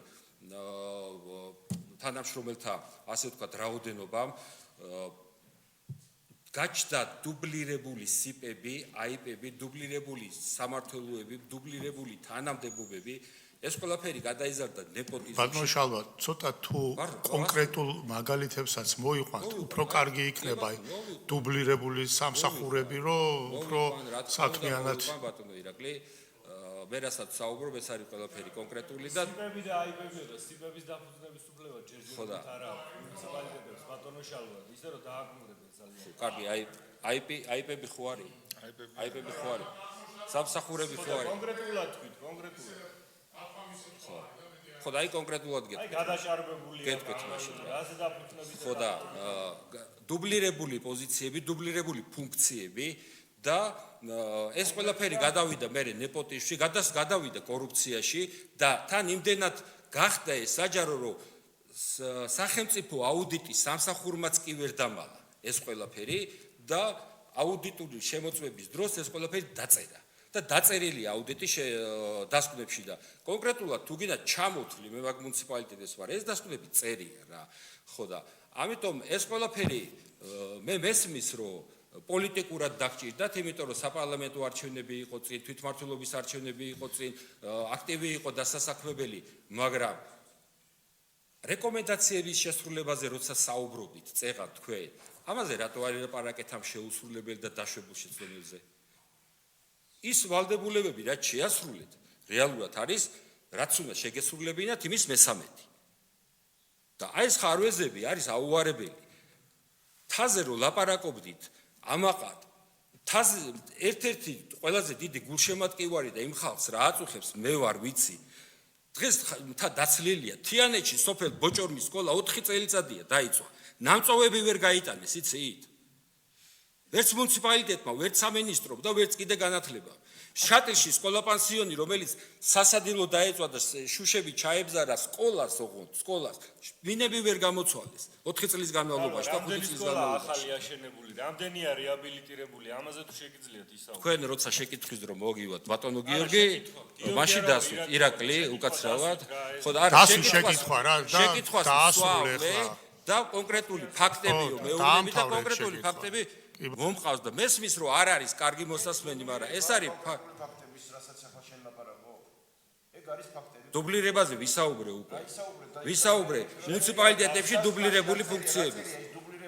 კი, წერია. ძალიან თორ, ცოტა საქმიანად ხო, გასაგებია რომ ოპოზიციაში ბრძანდებით და ყველაფრის ლაპარაკის უფლება გააქვთ, ეს მაგრამ აუდიტს უსწრია. საქმიანად დავსვათ აუდიტს კითხვა. უსწრია, მე არ ვიგონებ ამ. გავიგე, მაგრამ კითხვა დაასრულეთ. კაცო, რა პრობლემაა? ბატონო შოთა, გთხოვთ რა, დაასრულეთ კითხვა. შემდეგი კითხვა თუ გაქვთ? მოგესალმებით, მე სამი შეკითხვა მქონდა, მაგრამ ერთი ფაქტიურად ბატონმა ზვიადმა უკვე დასვა, ამიტომ ორი შეკითხვით შემოვიფარგლები. ერთი, რაც შეეხება შავი ზღვის აუზის პროგრამას, მე არ ვიცი, შეიძლება გამომჩა, მაგრამ კითხვა მაქვს და დაგისვამთ, აი ამ Interreg Next შავი ზღვის აუზის პროგრამა, რომელიც 21-27 წლებში უნდა განხორციელებულიყო, რა მიზეზით არის საქართველოს მონაწილეობა ამ პროგრამაში მინიმალური, მაშინ როცა ევროკავშირის რეკომენდაციებში პირდაპირ წერია პროაქტიული მონაწილეობა კლიმატის ცვლილებებსა და კატასტროფების რისკების წინააღმდეგ ბრძოლაში. და სხვა ქვეყნები ამას უკვე დიდი ხანია ასრულებენ. რაც შეეხება მეორე შეკითხვას, სტატისტიკური სისტემების ჰარმონიზაციასთან დაკავშირებით, რომელიც ცოტა ყურჭრიდა, რომ ვთქვით ეს NUTS კლასიფიკაცია, ხო? რატომ ვერ ხერხდება დროულად ევროკავშირის ტერიტორიული ერთეულების ნომენკლატურის მეთოდოლოგიის დანერგვა დროულად, რაც აუცილებელია რეგიონალური პოლიტიკის მონაცემებზე დაფუძნების დაგეგმვისთვის. ევროკავშირის ანგარიშები ხომ მიუთითებს, რომ სტატისტიკური მონაცემების ხარისხი და რეგიონალურ დონეზე მათი ხელმისაწვდომობა კვლავაც პრობლემურია. და ეს უბრალოდ კომენტარია, რომ საქსტატის პარლამენტიდან პრემიერის დაქვემდებარებაში გადაყვანა, ესეც ევროკავშირის მოთხოვნა იყო, ნეტა თუ ეს უბრალოდ ჩვენი გადაწყვეტილება იყო. მადლობა. კი ბატონო, მე ვკითხულობ, ესეც ევროკავშირის ხომ არ იყო. მადლობა ბატონო ირაკლი პასუხისთვის. დიდი მადლობა შეკითხვებისთვის. ბატონო შალვა, მე დავიწყებ იმით, რომ მუნიციპალიტეტების მუნიციპალიტეტებში რამდენი თანამშრომელი ეყოლება მუნიციპალიტეტის მერიას ან აიპს ეს მათი პირადი უფლებამოსილებაა, რომელიც კონსტიტუციით აქვს გარანტირებული და ჩაურევლობა ამ საკითხში და გულწრფელად რო გითხრათ, ჩვენი სამინისტრო ნამდვილად არ ერევა მაგ საკითხში, კონსტიტუციას ნამდვილად არ დავარღვევთ, ეს აუცილებლად უნდა მეთქვა. და ასევე მნიშვნელოვანია ის საკითხიც, რომ ინდივიდუალურია მოგეხსენებათ, ყველა მუნიციპალიტეტს საკუთარი სპეციფიკა გააჩნია და შესაბამისად ის არჩევს თავის თანამშრომლებს. და რა კი დამოუკიდებელია არჩევანში, თავისთავად ცხადია, მე ვერ გაგცემთ ამაზე პასუხს. ასევე მე არ შემიძლია პასუხი გაგცეთ შავი ზღვის აუზთან და იმიტომ რომ ჩვენ სამინისტროთან კვეთაში საერთოდ არ არის, გულწრფელად რო გითხრათ, მე ინფორმაციას არ ვფლობ და შესაბამისად ჩვენ პასუხისგებელი უწყება არ ვარ და შესაბამისად პასუხი ვერ მექნება. რაც შეეხება დეცენტრალიზაციის საკითხს, წეგანაც აღვნიშნე, რომ იქ სადღაც 8500 ერთეულ ქონებაზე მეტი გადაეცათ და შესაბამისად მოხდა ამ ადამიანების დატრეინინგებაც შესაბამისი მიმართულებით და პროცესი მიმდინარეობს ჩვეულებრივად, ეს ცოცხალი პროცესია და არავინ არ აპირებს ამის გაჩერებას. მე მესმის აბსოლუტურად თქვენი გულის ტკივილი მაღალმთიანი დასახლებების განვითარებასთან დაკავშირებით. ჩვენმა უწყებამ წეგან ჩემს სიტყვაშიც აღვნიშნე, რომ დავიწყეთ განსხვავებული მიდგომა, მაგალითად, მაღალმთიანი დასახლებების განვითარების მიმართულებით, რომელიც კი ბატონო კონკურენციაზე იქნება დაფუძნებული, კი ბატონო ვეთანხმები კითხვის დამსმელებს გეთანხმებით, რომ თანხა საკმარისი თავისთავად ცხადია არ არის, ანუ ამ ეტაპისთვის მაღალმთიანი დასახლებების განვითარების ფონდში ჩვენ გვაქვს სულ 20 მილიონი ლარი და თავისთავად ცხადია ეს ვერ იქნება საკმარისი. მაგრამ საპილოტეთ ახლა მიმდინარეობს პროგრამები, ამ წუთას არის მიმდინარეობის პროცესში, ჩვენ დარწმუნებულები ვართ, რომ წელსვე ჩაიხურება შესაბამისი პროექტები, რომლებიც დაფინანსდება და ჩვენ წლის ბოლოს უკვე შედეგები გვექნება თვალნათლივი. და სამომავლოდ უკვე შესაბამისად ნახავთ შედეგებს. ასევე ბატონო თავმჯდომარეებო, მინდა გთხოვოთ ნებართვა, რომ დეცენტრალიზაციის სტრატეგიას ჩვენი სამინისტროს ადგილობრივი თვითმმართველობის განვითარებისა და პოლიტიკის დეპარტამენტის ხელმძღვანელი ბატონი ნიკა როსებაშვილი პირადად ხელმძღვანელობს, ჩემზე უფრო მეტად დეტალურად ბატონი ნიკოლოზი გასცემს პასუხს და თუ შეიძლება ბატონო მადლობა, ვეცდები ძალიან მოკლედ, მაგრამ გამომდინარე იქიდან რომ ბატონი ზურას სიტყვაში დეტალური ინფორმაცია არ ქონდა, რა თქმა უნდა, სპეციალურად რო არ ყოფილიყო ეს. ძალიან ვრცელი. მე ვეცდები, რომ ორ საკითხს, რომელიც კითხვაში იყო აღნიშნული, ეს იყო პირველი მუნიციპალიტეტების ფინანსები და მეორე გადასაცემი უფლებამოსილებები. ორივე საკითხზე ცოტა მეტი დეტალები მოგაწოდოთ განვლილი 6 წლიანი სტრატეგიის ფარგლებში განხორციელებული აქტივობების შესახებ. 2019 წელს, როდესაც ჩვენ დავიწყეთ 2019 წელს, როდესაც მომზადება დავიწყეთ უпростоრად სტრატეგიის და დამტკიცა 19 წლის ბოლოს, მუნიციპალიტეტების ბიუჯეტების ჯამი იყო დაახლოებით 850 მილიონამდე თბილისის ჩათვლით. Კათანაბრებითი ტრანსფერის ფორმულით განაწილებულ თანხას გულისხმობდა, აქ არ გულისხმობ ქონებას, მოსაკრებლებს და ასე შემდეგ. 2025 წლის ბოლოს, როდესაც დასრულდა დეცენტრალიზაციის სტრატეგია და ახლა ამ სტრატეგიის შეფასების ეტაპზე ვართ, მხოლოდ დღეგის განაწილებით, ანუ ტრანსფერით გადაცემული ასევე ქონებების და მოსაკრებლების გარდა ფინანსური რესურსი გახლავთ დაახლოებით 2 მილიარდ 72 მილიონი. ანუ მუნიციპალიტეტების ბიუჯეტები 6 წლიანი სტრატეგიის განხორციელების პროცესში არის 2.5-ჯერ გაზრდილი. ეს მხოლოდ ახალ ტრანსფერზე გადასვლის ფარგლებში. რასაკვირველია, არასდროს არ არის მუნიციპალიტეტების ბიუჯეტისთვის ეს საკმარისი, მაგრამ მე პოლიტიკის აქტივობების შედეგების თვალსაზრისით გესაუბრებით. ასევე განხორციელებული ცვლილებები სტრატეგიის განხორციელების პროცესში შეეხო ადგილობრივი მოსაკრებლების ნაწილს. ადგილობრივი მოსაკრებლების ნაწილს ორი მიმართულებით შეეხო.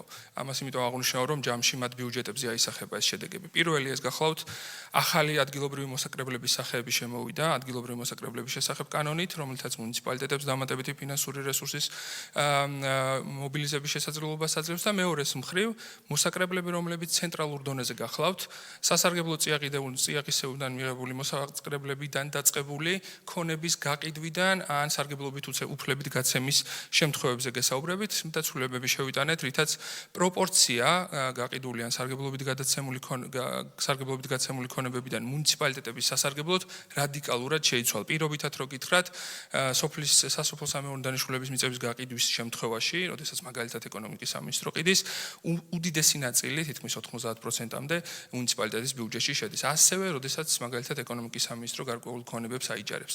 ასევე, როგორც გითხარით, შემოვიდა ახალი მოსაკრებლის სახეები, რომელიც პირდაპირ მუნიციპალიტეტის ბიუჯეტზე ახდენს შემოსულობების ნაწილში გავლენას. ქონების ნაწილს მინდა შევეხო, ჩვენ 6 წლიანი სტრატეგიის განხორციელების ეტაპზე ეკონომიკის სამინისტროსთან აქტიურ თანამშრომლობით იდენტიფიცირება გავაკეთეთ ქვეყნის დონეზე ისეთი ტიპის ქონებების, რომლებიც კრიტიკულ მნიშვნელობას არ წარმოადგენს საინვესტიციო მიზნებისთვის. ძირითადად აქ გულისხმობ წვრილ ქონებებს, რომლებიც ბევრი წელია ეკონომიკის სამინისტროს ბალანსზე იყო, პატარ-პატარა ქონებები დაწყებული, არ ვიცი, 20 კვადრატიდან დამთავრებული 300 კვადრატის ჩათვლით, რომელიც სოფლებში და ქალაქებში ბევრგვარ გვხვდება და ეს სახელმწიფო ბალანსზე იყო 6 წლიანი და არ ვიძახი რომ სრულად გადაცემული, მაგრამ დიდი ნაწილი, რომელიც დაიდენტიფიცირდა სტრატეგიის განხორციელების ეტაპზე 800 ზუსტად შემიძლია გითხრათ 8500 ერთეულ ქონებაზე მეტი ამ 6 წლიანი პერიოდის განმავლობაში ფაქტს გეუბნევით, გადაცემულია მუნიციპალიტეტებზე მსგავსი ტიპის ქონებები, რომლებიც მუნიციპალიტეტს უფრო უკეთ შეუძლია ეკონომიკაში მიაქციოს, ვიდრე ცენტრალურ უწყებას თბილისთან. რაც შეეხება უფლებამოსილებების ნაწილს, ფინანსური და რო გადავიდეთ, უფლებამოსილების ნაწილში 6 წლიან პერიოდში კითხვაში ნახსენები იყო თვითმმართველობებისთვის უფლებამოსილების გადაცემა სხვადასხვა მიმართულებით. ასევე სიტყვაში ბატონ ზურას სიტყვაში იყო ნახსენები სფეროების მიმართულებით და მე შიგნით დეტალურად გეტყვით ამ სფეროებში რა უფლებამოსილებები გადაეცათ მუნიციპალიტეტებს. პირველი მუნიციპალიტეტებს გადაეცათ სოციალური დაცვის მიმართულებით უფლებამოსილებები. ეს გახლავთ ამ ბოლო 6 წლის განმავლობაში მიღებული ბავშვს უფლებათა კოდექსი, რომელთაც მუნიციპალიტეტს უფლებამოსილები გადაეცათ, შეზღუდული შესაძლებლობების მქონე პირთა უფლებების შესახებ კანონით უფლებამოსილებები, რომელიც ჯანდაცვის სამინისტროდან გადაეცათ მუნიციპალიტეტებს, სოციალური მუშაობის შესახებ კანონით, რომელიც მუნიციპალიტეტებს ჯანდაცვის სამინისტროდან გადაეცათ და შესაბამისი ფინანსური რესურსი მიყვა. ამ გადაცემული უფლებამოსილებებიდან ეტაპობრივად, მაგალითად გასულ წელს იანვრიდან ამოქმედა მუნიციპალიტეტში ახალი სერვისები, რომელსაც შესაბამისი ფინანსური რესურსი მივეცით. გარემოს დაცვის მიმართულებით ამ 6 წლის განმავლობაში, მაგალითად, მიღებული იქნა ტყის კოდექსი, რომელთაც პირველად ქვეყანაში განისაზღვრა მუნიციპალური ტყის სტატუსი სახელმწიფო და კერძო ტყესთან დაკავშირებით და ეხლა მთავრობას ვალდებულება აქვს კონკრეტულ წლამდე, რომ შეიმუშაოს გადაცემის მექანიზმები და მუნიციპალიტეტი თუ დააკმაყოფილებს ესეთი მოთხოვნის დაყენების შესაძლებლობა გაუჩნდეს. ასევე ნახსენები იყო მგზავრთა გადაყვანა ტრანსპორტის მიმართულებით საკითხები და ამ მიმართულებით მუნიციპალიტეტს გადაეცა გარკვეული ტიპის უფლებამოსილებები მგზავრთა გადაყვანის მოწესრიგების მიმართულებით, რაც მანამდე არ ჰქონდათ, ან ჰქონდათ და რაღაც წინააღმდეგობრივი მუხლები იყო. ეს ტრანსპორტის შესახებ კანონში მოწესრიგდა. ასევე ადმინისტრაციული უფლებამოსილებების მიმართულებით მუნიციპალიტეტებს მოუწესრიგდა სამართალდარღვევათა მიმართებაში მუხლები, რომლებიც ბევრი წელია არასამართლიანად იყო თბილისსა და სხვა მუნიციპალიტეტებს შორის, როდესაც მუნიციპალიტეტები გართულებული მექანიზმებით ხშირ შემთხვევაში ვერ ახერხებდნენ ხოლმე სამართალდარღვევებზე შესაბამის რეაგირებას. სამართალდარღვევებში გულისხმობ ელემენტარულიდან, მაგალითად, ხმაური და დამთავრებული უკანონო ვაჭრობით, უკანონო რეკლამით და სკვერების დაზიანებით და ვანდალიზმით და ასე შემდეგ. მოწესრიგდა ადმინისტრაციულ სამართალდარღვევ კოდექსში ეს მიმართულება, ალბათ დიდ ქალაქებში ამ ცვლილებების მერე დაინახავდით მოწესრიგებულ მუნიციპალურ ინსპექციებს, შესაბამისად აღჭურვილებს, რომლებიც სამართალდარღვევებზე რეაგირებდნენ, რასაც მანამდე საკანონმდებლო ცვლილებების გარეშე ვერ ახორციელებდნენ. პრინციპში ეს არის კიდევ შემიძლია გავაგრძელო ამ მიმართულებით და მაგრამ სამომავლო სტრატეგიის ფარგლებში, რომელიც ვფიქრობთ, რომ გავაგრძელოთ და გვინდა რომ ამ სტრატეგიის უწყვეტობა შევინარჩუნოთ და საჯარო განხილვებით და იმ პროცესით, რაც მანამდე გავიარეთ, ახალ სტრატეგიაზე მუშაობა დავიწყოთ, ყველა ეს მიმართულება, ანუ სამივე მიზანი, რომელიც არის ადგილობრივი თვითმმართველობების უფლებამოსილების გადაცემა, ფინანსური გაძლიერება, ეს მიზნები ისევ უწყვეტად ახალ სტრატეგიაში გაგრძელდეს.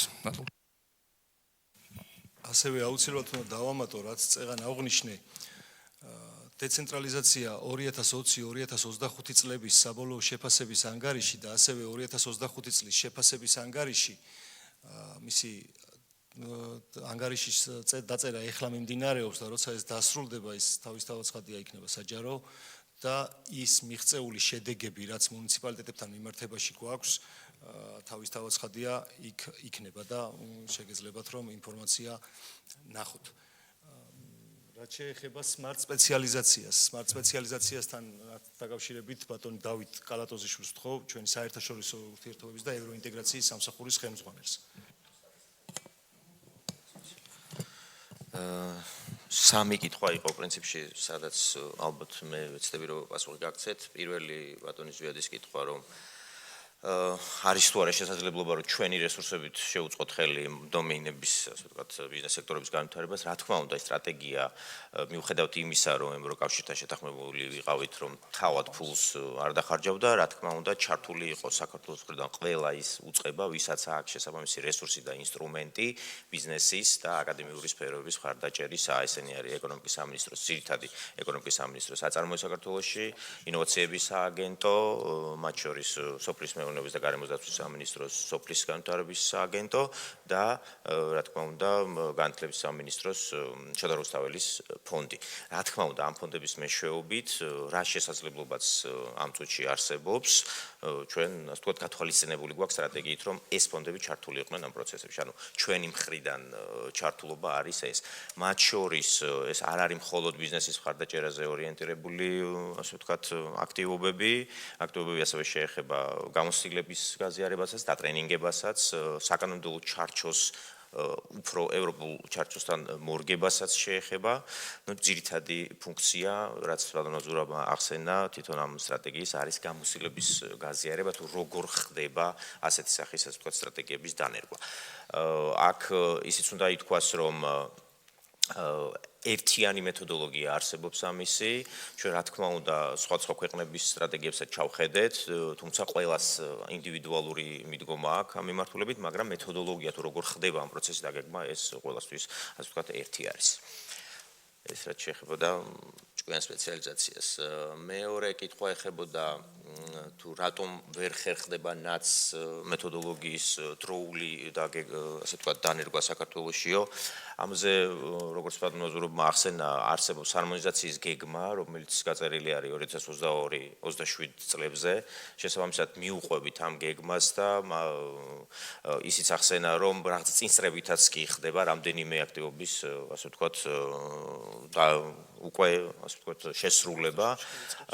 კი, რადგან საქსტატის თავის სტრატეგიაში უკვე ასახული აქვს, რომ 2027 წელს, როდესაც ჩვენი ჰარმონიზაციის გეგმას დასრულდება, სრულად იქნება შესაბამისობაში, ასე ვთქვათ, ამ ნაც მეთოდოლოგიასთან და შესაბამისად, ავიცი მგონი, დიდად არც გვეჩქარება ამ მიმართულებით, რომ უფრო სწრაფად გადავდგათ ნაბიჯები, ანუ რეალურად რაც გვაქვს დაგეგმილი იმ სცენარს მიუყვებით. ეს მეორე და ინტერეგზე იყო კიდე ერთი შეკითხვა, ამაზეც გეტყვით, რომ როგორც მივხვდი თქვენ ალბათ იგულისხმეთ უფრო მუნიციპალიტეტების მხრიდან ჩართულობის აქტიურობაზე ამ პროცესში, როგორც იცით, ეს არ არის ასე ვთქვათ პირველი პროგრამა, მანამდე იყო ასე ვთქვათ ასევე შავი ზღვის აუზის ეგრეთ წოდებული Black Sea Cross Border Cooperation პროგრამა. აქაც თუ გადახედავთ სტატისტიკას, მუნიციპალიტეტების პირდაპირ ასე ვთქვათ ჩართულობა პროექტის განხორციელების პროცესში ძალიან მინიმალური იყო, სულ დაახლოებით ბოლო 10 წლის განმავლობაში, როცა სანამ არსებობს ეს პროგრამა, რაც არსებობს ეს პროგრამა, შეიძლება 40 პროექტი საქართველოს ჩართულობით განხორციელდა, აქედან 2 ან მაქსიმუმ 3 მუნიციპალიტეტი იყო, როგორც მახსოვს, ერთ-ერთი იყო ქუთაისი, რომელიც ამ პროცესში იყო ჩართული. ასე რომ ამ კუთხით რაღაცა განსაკუთრებული ჩამორჩენა ნამდვილად არ აგვაქვს, როგორც ვიცი, ეხლა რაც მიმდინარეობს პროგრამები, 4 ქართული არასამთავრობო ორგანიზაცია ამ პროცესში ჩართულია და კიდევ 26-27 წლებისთვის დაგეგმილია ახალი ეს თქო ტენდერის გამოცხადება ევროკომისიის მხრიდან და აქაც დარწმუნებული ვარო, ქართული არასამთავრობოები, რომლებიც აი იმ კონკრეტულ დარგებში მუშაობენ, აღარ ჩამოთვლი, იმიტომ რომ ძირითადი მაინც კომპეტენცია საგარეო საქმეთა სამინისტროს კოორდინაციის ქვეშ არის ეს პროგრამა, თუმცა ჩვენს გარკვეული შეხება მასთან გვაქვს და ინფორმაცია გვაქვს, ასე რომ ჩართულობა ამ მხრივ პრინციპში არის ჩვენგანაც რა. კი, რა თქმა უნდა, შეიძლება უფრო მეტი იყოს, ეს უფრო დამოკიდებული არის არასამთავრობო ორგანიზაციების აქტიურობაზე. იმედი მაქვს, გავიცი პასუხი თქვენს კითხვებს. მადლობა.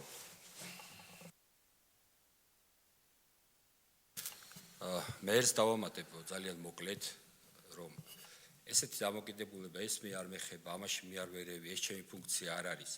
მარტო მაგ სტრატეგიების შედგენა მე წაკითხვა და მუნიციპალიტეტებისთვის საერთოდ არ არის სამინისტრო მაშინ საჭირო რა. სამინისტრო ხართ.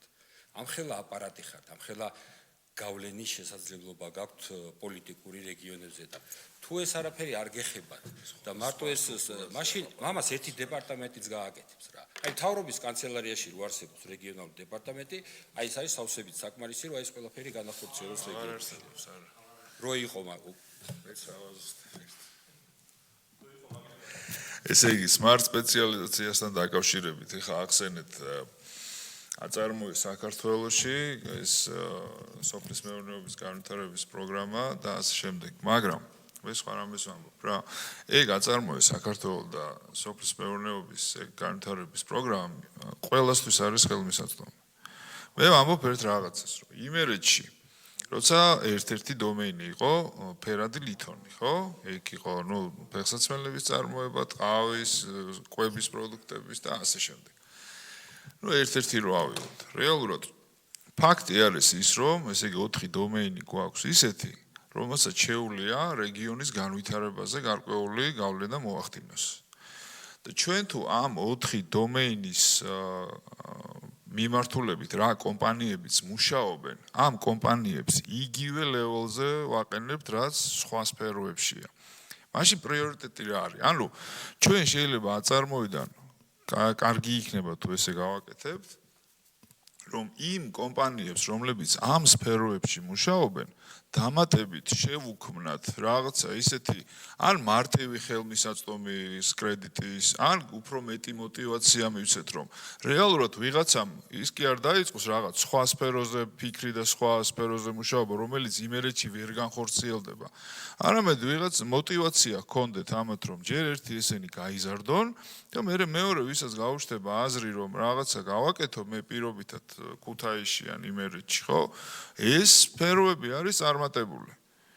ხო, აი ამას ვიძახი, რომ ანუ ამ რაც გამოვყავით ამ წლების განმავლობაში და ვიმუშავეთ ამ დომეინებზე, ხო, რაღაცა პრიორიტეტი ხო უნდა გქონდეთ ამ კომპანიებს. ეს ერთი, ეს კითხვა არ არის, უბრალოდ ეს სწორი იქნება თუ ესე გავაკეთებთ.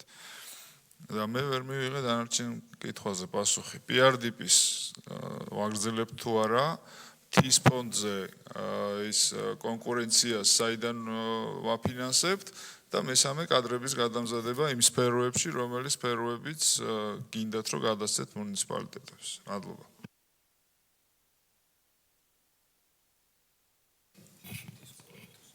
TIS ამ შემთხვევაში ბატონო ზვიად კი ბატონო მე მისმის ხო თქვენის ნებართვით ბატონ შალვასაც უპასუხებ, რომ კი თქვენ უთხარით რომ აღარ არსებობს რეგიონული დეპარტამენტი სახელმწიფო კანცელარიაში.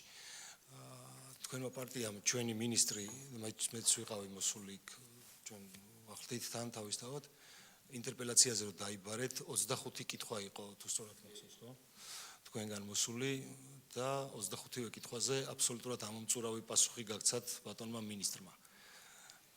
დაგეგმილ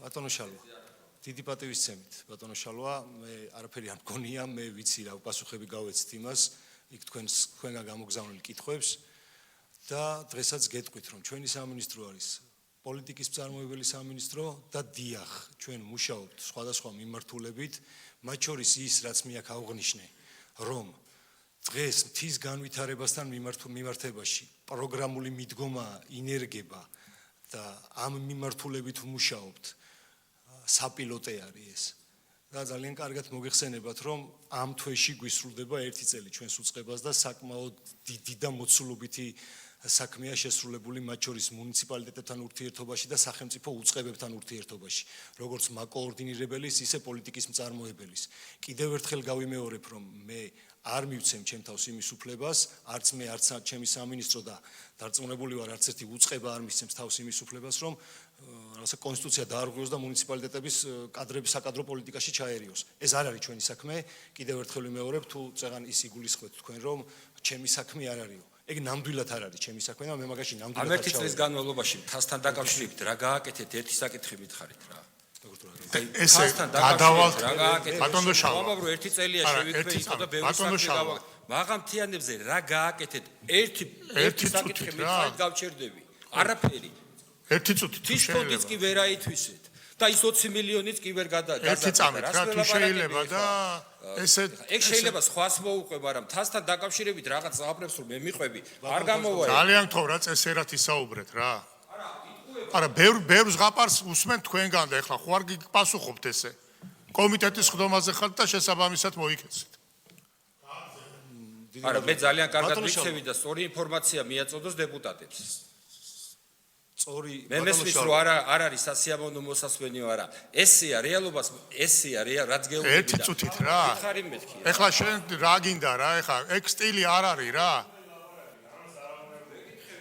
კი არ ეკითხები აქ გახარ და დემაგოგიით ხარ დაკავებული თუ კითხვა დასვი აცადე პასუხის გაცემა ნებისმიერი საკითხი რომელიც ამ 1 წლის განმავლობაში რა თქმა უნდა სამინისტროზე გვაქვს საუბარი სამინისტროს შეეხება ყველაფერი ჩემთვის არის სასიამოვნო მოსასმენი იმიტომ რომ არც სიცრუის ტირაჟირებას ვახდენ და აღარ დავკონკრეტდები აღარ გავალ აღარსად და სრულ სიმართლეს ვსაუბრობ რასაც ვსაუბრობ მათ შორის ის ID ტიპის პროგრამა რომელიც ეხლა მიმდინარეობს ის საკითხები რაზეც მთიანი დასახლებების მქონე მუნიციპალიტეტებთან გქონდა ჩვენ და გავლილი გვაქვს ნებისმიერი საკითხი მათთან და ზუსტად იციან რა პროგრამებზე როგორ მიდგომებზია საუბარი ინერგება და ამ მუნიციპალიტეტების ჩართულობით თავისთავადხადია კეთდება მათი უშუალოდ მომზადებული პროექტებით მათი საჭიროებებიდან გამომდინარე კონკრეტული მიზნობრივ პროექტებზია ბატონო შალვა საუბარი თქვენ როცა მაჟორიტარი დეპუტატი ბრძანდებოდით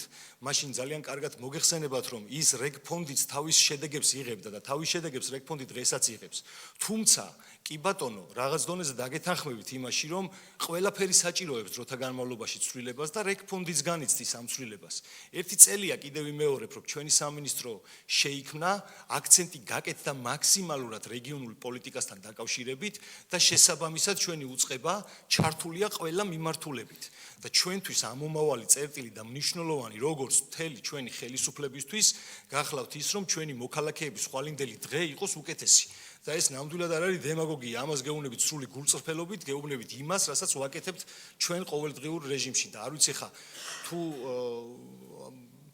სადაც პრემიერ-მინისტრის არ უჯერებთ მე რო არ დამიჯერებთ კი ვიცი მაგრამ ეხა ნუ რა გავაკეთო მე მაინც საპასუხო მაქვს ეს და უნდა მეპასუხა ამაზე რაც შეეხებოდა კითხვებს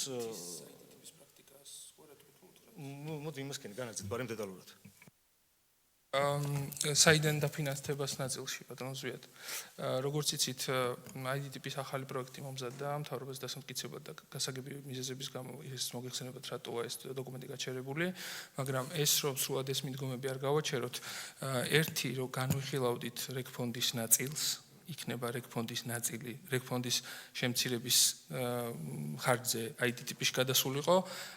ცავის მხრივ რო არ გაჩერდეს ეს პროცესი, გვინდა რომ მთის ფონდის განკარგვის ნაწილში გადავიდეთ IT ტიპის მიდგომებით. ანუ ის კონკურენციული მიდგომა და რაც მოგეხსენებათ აღარ ჩამოვთვლი IT ტიპში როგორ ხდებოდა პროექტების წარმოდგენა და შეფასება, ის შეფასების მეთოდოლოგია გვინდა, რომ დავნერგოთ მთის ფონდში და მომავალში არა დაიწყო პროექტები ამგვარად უკვე მოთხოვნილია მუნიციპალიტეტებიდან რომ ასე წარმოადგინონ და მთის ფონდი გვინდა გამოვიყენოთ ამისთვის და იქნებ მომდევნო წლიდან უკვე შევძლოთ ამაზე თანხის დამატება ფინანსის სამინისტროსთან მუშაობის შედეგად. ანუ მთის ფონდს გავხდით ესეც. ბატონო ამიტომ არის სწორედ რომ წელს ეხლა რა პროექტები შემოვიდა, რაც პროექტებიც მოვითხოვეთ მუნიციპალიტეტებისგან, ყველა პროექტი აბსოლუტურად ისეთია, რომელიც წელსვე ჩაიხურება, რათა მომავალ წელს უკვე სრული გარდამავალი პროექტები არ გქონდეს და სრული თანხა გქონდეს და შედეგებიც მიმედოვრებთ, რომ ჩვენ წლის ბოლოს უკვე ხელშესახების შედეგები გვექნება. კი ბატონო, ბუნებრივია, რომ მე მესმის, რა თქმა უნდა, რაც კეთდება, ყოველთვის შეიძლება თქვა, რომ ამაზე მეტიც მინდა რომ გაკეთდეს და ამას ბოლო არ აქვს და განვითარების უმაღლეს წერტილზე მყოფ სახელმწიფოშიც ჩდება ახალი გამოწვევები. მაგრამ მე ვფიქრობ, რომ ყველაზე მნიშვნელოვანი არის, რომ სწორედ ჩვენ დინამიკას დავაკვირდეთ და როგორი არის დინამიკა. და დამერწმუნდებით, რომ დინამიკა არის მაინც განუხრელად უკეთესობისკენ წარმართული. ეს ეხება როგორც ფინანსურ მდგენელს, ეს ეხება ადგილობრივი თვითმმართველობის უფლებამოსილებების გაზრდის საკითხს და ეს ეხება მათ შორის კომპეტენციის საკითხებსაც. რაც შეეხება კომპეტენციის საკითხებს, აქ დაისვა ეს საკითხი და მართლაც ერთ-ერთი მწვავე საკითხი არის. და მე ვფიქრობ, ალბათ ამ მიმართულებით ნამდვილად აი ამ ჩვენი მოსმენების შედეგად სამინისტროს უფრო გამოკვეთილად უნდა კონდეს გარკვეული პროგრამები ამასთან დაკავშირებით, რომ იმ მიმართულებით, რა მიმართულებებიც, ასე ვთქვათ, მუნიციპალიტეტებში არის მწვავე დეფიციტური, მაგალითად ინფრასტრუქტურული მიმართულებით და ასე შემდეგ, ეს ასე ვთქვათ, კონკრეტული პროგრამები ამ მიმართულებით უფრო ინტენსიურად წარიმართოს. აი ხა წყალმომარაგებაზე იყო და ეს არის ერთ-ერთი თვითმმართველობის, ასე ვთქვათ, ფუნქცია. მაგრამ აქაც საკითხს უნდა კომპლექსურად შევხედოთ. ერთის მხრივ არის, რომ გადავცეთ ეს თვითმმართველობას, მაგრამ მეორე მხრივ არის ის, რომ გადავცეთ თვითმმართველობას. ყველა წყალმომარაგებითი სისტემა, რომელიც ამჟამად ფუნქციონირებს, მაინც არის, ასე ვთქვათ, დოტაციური. მაშინ უნდა გავზარდოთ ამ ასე ვთქვათ წყალმომარაგების სისტემის რაღაც კონკრეტულად X მუნიციპალიტეტში ჩვენი იქ მცხოვრები მოქალაქეებისათვის ტარიფი. ნუ მერე ხო იქნება რომ ასე ვთქვათ ბოლო კაპიკს აცლიან ადამიანებს ჭიბიდან. ხო, გამომდინარე აქედან ყველაფერი ეს გარკვეულწილად როგორც ზიარი ჭურჭელი ისე დავინახოთ. იზრდება შემოსავლები ქვეყანაში, ეკონომიკა იზრდება. სოფელში უკვე მყარი ნარჩენის გატანა ჩვეულებრივი მოვლენაა. სოფელში მუნიციპალური ტრანსპორტის მოძრაობა ჩვეულებრივი მოვლენაა. სოფელში გაზიფიკაცია უკვე ჩვეულებრივი მოვლენაა. და ასე შემდეგ და ასე შემდეგ და ასე შემდეგ. ხო, და ინტერნეტი და ასე შემდეგ. აი ძალიან ბევრი საკითხის ჩამოსვლა შეიძლება. დღეს უკვე მაგალითად მოთხოვნა იმაზე არის, რომ არ დარჩეს მუნიციპალიტეტი, სადაც თანამედროვე სპორტულ გამაჯანსაღებელი და როგორც ტექნიკური ცენტრი ესეთი ტერმინოლოგიით არის, მრავალ მულტიფუნქციური ცენტრების მშენებლობა. არ უნდა დარჩეს სოფელი, სადაც თუ დასახლება, სადაც სკოლა და ბაღი არ იქნება შესაბამისად ან ახალი, ან რეაბილიტირებული, ან შესაბამის მდგომარეობაში მოყვანილი. ეს ყველაფერი, რა თქმა უნდა, კიდევ ერთხელ ვიმეორებ, არის დამოკიდებული იმაზე, რა შესაძლებლობები გვაქვს, რა შესაძლებლობებს გონივრულად გადავანაწილებთ და ეფექტურად ავითვისებთ. გეთახმებით, რომ ეფექტურად ათვისების კუთხით იყო მთელი რიგი გამოწვევები. ამაზე თუ ვინმე მილაპარაკა, ილაპარაკა თვითონ ხელისუფლება, რომელმაც არა მარტო ილაპარაკა, გამომდინარე აქედან შესაბამისი კონკრეტული დასკვნებიც გამოიტანა.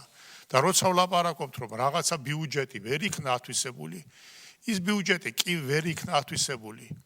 მიზანმიმართულად მოხდა იმ ბიუჯეტის ათვისების შეჩერება, რომ სისტემურად უკეთესი და ეფექტური ყოფილიყო იმ თანხების ათვისება თაში იქნებოდა ეს თუ ბარში.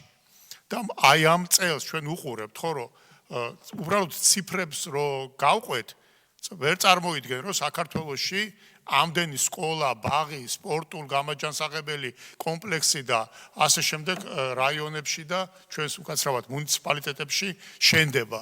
ეს არის რეალური მიმდინარე პროცესი. აი საძოვრების თემაც ახსენეს აქ. ეხლა უკვე ვიცით რომ საძოვრები უნდა გადაეცეს თვითმმართველობებს მართვაში. აქამდე რატო არ განხორციელდა, ხო? ვიღაცა ამასაც იკითხავს, ხო? არ განხორციელდა, იმიტომ რომ აქამდე მოყოლებული საბჭოთა კავშირის დროიდან საქართველოს არ ქონდა თავისი ქონების, ასე ვთქვათ, აღწერა. მოქალაქემ არ იცოდა მისი მიწა არის ეს თუ არ არის. იურიდიულად, სამართლებრივად, აი ეს, ასე ვთქვათ, რუქა, სისტემური რეგისტრაცია ჩატარდა, ხო?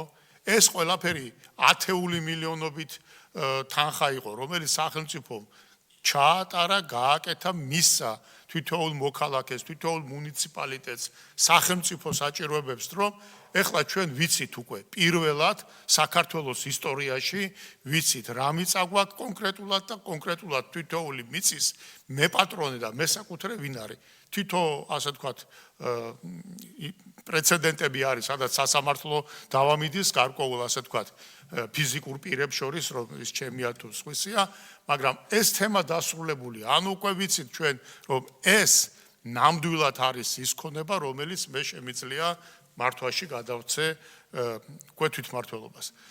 იგივე ახლა სოფლის პროგრამები, ბატონო შალვა, მე თქვენ გეთანხმებით. მე მაგალითად სხვანაირი მიდგომა მაქვს ამ სოფლის პროგრამასთან დაკავშირებით. რა არის რომ ხანდახან იმიტომ გეკამათებით ხოლმე რომ ერთად გვიმუშავია ყველაფერზე. ხო, არა, ერთად გვიმუშავია და როცა ერთად მუშაობდით სხვანაირად ვიყავით და ოპოზიცია მესმის რასაც ნიშნავს და არ გამტყუნებთ ამ შემთხვევაში, მაგრამ პასუხსაც გცემთ. ხო, და ნახეთ რა შეასაქმე. ამ დროს ჩვენ ქონდა დისპუტი ამაზე. ჩამოსული იყვნენ აქ თვითმმართველობის ხელმძღვანელები. მე მაგალითად ერთ მოსაზრებას ვაჟღერებდი, რომ იქნებ ეს სოფლის პროგრამა ამ გაგებით აღარ არის საჭირო და ეს თანხა მივმართოთ ამ რეგფონდში. მაგრამ აი თვითმმართველობის წარმომადგენლებმა თქვეს, რომ არა ჩვენ გვინდა ამ ფორმით. და შეუნარჩუნეთ ეს. ეხლა ანუ ის ამბობს, რომ ის პატარა წყაროც, ის პატარა ავტოსადგომი, სადაც შეიძლება, არ ვიცი რა კონკრეტულ ფაქტზე ლაპარაკობ, შეიძლება იქ საზოგადოებრივი ტრანსპორტი, რომელიღაც მთიან სოფელში პატარა დასახლებაში არ ადის, მაგრამ იქ მოქალაქე რო გამოვა ის 5 ოჯახი თუ 2 ოჯახი და მანქანას ელოდება, თავშესაფარი უნდა და გაუკეთეს ის. ან შეიძლება ის მაღალმთიანი სოფელი, სადაც სამწუხაროდ 2 ოჯახი არის, ან რაღაცა და 2-3 ბავშვი არის. იმას უნდა იმ ბავშვსაც რომ ის საქანელა კონდეს იქ. არა, ნუ ესე ნუ იტყვით რა, ხა ზაფხულში არის იქ ბავშვი. ალბათ. ხო? ნუ ეხლა თვითმიზანი ხო არავის არ აქვს რომ საქანელა დადგას იქ სადაც ბავშვი არ არის, ხო? ხო, ხო, თან სოფელმა უნდა მოითხოვოს, ხო იცით? ხო. ასე რომ მე ამით იმის თქმა მინდა რომ რა თქმა უნდა ეს ყველაფერი არის რო იტყვიან ყოველდღიური საქმიანობა. მე და თქვენ რომ გუბერნატორები ვიყავით, რეგფონდი 200 მილიონი იყო და მერე თუ ეკონომიებით 250-ზე ავიდოდით, ბედნიერები ვიყავით. დღეს 500 მილიონს არის გადაჭარბებული რეგფონდი და კიდე ეკონომიებით უფრო იზრდება და რაც MGF-ის მიმართულებით და სხვა ცენტრალური, ასე ვთქვათ, ბიუჯეტის კუთხით კეთდება მარტო ინფრასტრუქტურაში. ეს არის 1-3ჯერ ახლა არ მინდა ციფრებში მაინც ციფრები, მაგრამ 1-3ჯერ აღემატება MGF-ს კიდე. აღარაფერს აღარ ვამბობ, რაც სოფლის ეკონომიკისათვის, მათ შორის მელიორაციიდან დაწყებული და ახლა ავტოსატრანსპორტო დიდი ქსელების დამთავრებული, ხო, ამიტომ ეს ყველაფერი ჯამში არის ძალიან მნიშვნელოვანი. ეხლა მეორე საკითხი არის კიდე, რომ რამდენი ფუნქცია შეიძლება ხო ჩვენ დავაკისროთ მუნიციპალიტეტს. მუნიციპალიტეტი თავისი შინაარსით, გეოგრაფიული არეალით და თავისი, ასე ვთქვათ, შინაარსით ვერასდროს ვერ გახდება დიდი ეკონომიკური, ასე ვთქვათ, ხო, ეკონომიკური ერთეული და ანუ ეკონომიკის განვითარების, ასე ვთქვათ, ერთეული. ამას ჭირდება სულ მცირე რეგიონალური მასშტაბი მაინც. ხო და აი ეს რეგიონალური კოორდინაცია ხდება სამინისტრო სახელმწიფო რწმუნებულების მეშვეობით და მთელი რიგი საკითხებია, სადაც ეს კოორდინაცია საჭიროა. ჩვენ როცა მივალთ და ეს ჩვენი ეროვნული მიზანი არის საქართველოს ტერიტორიული მთლიანობის აღდგენაზე, აი რომ შეიქმნება ადმინისტრაციული ტერიტორიული მოწყობა საქართველოსში და რეგიონალური პრინციპი უკვე როგორც მართლობითი და თვითმმართველობითი სისტემა გვექნება. მე მერწმუნეთ რომ ფინანსები კიდევ უფრო სხვანაირად გადანაწილდება. დღეს ელემენტარულად ვერ გადაანაწილებ ცენტრალურ ბიუჯეტს ისე როგორც გადანაწილებული არის თქვათ ისეთ ქვეყნებში, სადაც რეგიონალური მართლობა და თვითმმართველობა უკვე კლასიკური სახით აქვს.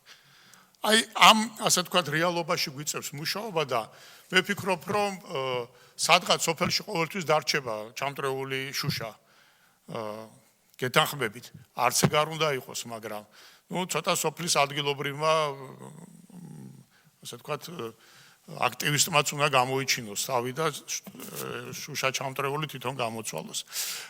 ამით იმის თქმა მინდა რომ თვითონ მოსახლეობის მოთხოვნაც მუნიციპალიტეტების და თვითმმართველობის მიმართ რა თქმა უნდა გაზრდილია და მერების და მუნიციპალიტეტის საკრებულო იქნება თუ სხვა სამსახურების ჩართულობაც გაცილებით უფრო წინ არის წასული. ამიტომ მე ვფიქრობ რომ დღეს ჩვენ კარგად გვესმის რომ ევროპა ეს არის მეერთის მხრივ კიდე განვითარებული თვითმმართველობები. დღეს სამწუხაროდ ვერ ჩავდივართ ჩვენ კომუნის დონეზე. ვართ მუნიციპალიტეტის დონეზე, ვერც მაღლა ავდივართ რეგიონალურ დონეზე და ვერც ჯერჯერობით ქვემოთ ვერ ჩავდივართ კომუნის დონეზე თვითმმართველობაზე. კომუნის დონეზე რო ჩავიდეთ თვითმმართველობაზე, ამას მარტო ასე ვთქვათ სამართლებრივი დოკუმენტის შექმნა არ კმარა. შეგვიძლია ვთქვათ რომ აი სოფელი არის თვითმმართველი. მაგრამ ეს თვითმმართველობა არაფერს არ ნიშნავს თუ ამ სოფელს შესაბამისი ფინანსები არ ექნება. და გვექნება მეტი წინსვლა, გვექნება ამ ასე ვთქვათ თვითმმართველობის უფრო და უფრო ღრმად და ასე ვთქვათ ქვემოთ ჩასვლა. განვითარებულ ევროპულ ქვეყნებს, მაგალითად გერმანია, გერმანიაში სწავლა-განათლება მიღებული ჩვენი კოლეგა ბრძანდება აქა, 10 წლების განმავლობაში სიმდიდრესთან ერთად და რა თქმა უნდა სხვა განვითარებასთან ერთად ახერხებდნენ რომ თვითმმართველობა ჩასულიყო მაქსიმალურად ასე ვთქვათ აი კომუნის დონეზე, რასაც კომუნა ქვია. რომ არავინ არ ამბობს რომ ჩვენ რაღაცა თვითმაყოფილები ვართ და გზა გავლილი გვაქვს. ჩვენ ამ გზაზე ვდგავართ და მოძრაობთ ამ გზით. გვესმის რა გვინდა, რა მიზნები გვაქვს და რა გამოწვევები გვაქვს და მე დარწმუნებული ვარ რომ სამინისტრო რომელსაც არ აქვს მარტივი ფუნქცია, ნახეთ, პოლიტიკის წარმოება და კოორდინაცია რა თქმა უნდა მოითხოვს დიდ ძალისხმევას. მათ შორის ჰორიზონტალურ სიბრტყეში სხვა სამინისტროებთან და სახელმწიფო უწყობებთან და თვითმმართველობებთან.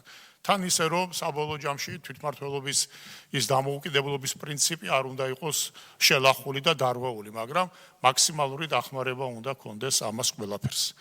ბატონო ლევან, გთხოვთ თქვენს. მადლობა, მეც ორი სიტყვით ორ კომენტარს გავაკეთებ. გავაგზავნე პრინციპში ბატონო ირაკლის აზრს, ეს ნამდვილად მუდმივად განვითარებადი პროცესია.